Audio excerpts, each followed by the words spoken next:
సూరిబాబు రాజు సేవలను ఆదర్శంగా తీసుకోవాలి. ఎమ్మెల్యే చినరాజప్ప.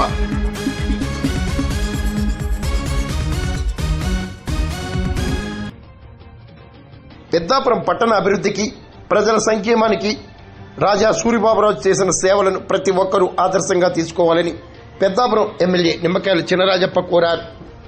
మంగళవారం పెద్దాపురంలో రాజా సూరిబాబురాజు జన్మదిన వేడుకలు కోలాహలంగా నిర్వహించారు. నియోజకవర్గ నలుమూలల నుండి నేతలు, కార్యకర్తలు ఈ వేడుకల్లో పాల్గొన్నారు. సాంస్కృతిక కార్యక్రమాలు ప్రత్యేక ఆకర్షణగా నిలిచాయి. 2014-19లో నేను మంత్రిగా, సూరిబాబురాజు గారు చైర్మన్ గా ఈ నియోజకవర్గాన్ని, ఈ పట్టణాన్ని ఒక అందమైన తీర్చిదిద్దడమే కాకుండా మరేక అనేక సమస్యల పరిష్కారం కూడా చేయడం జరిగింది. మళ్ళా ఇప్పుడు కూడా మరి నేను ఎమ్మెల్యేగా, మరి సూరిబాబురాజు గారి నాయకుడిగా అప్పుడే 6 నెలల్లో అనేక కార్యక్రమాలు చేపట్టి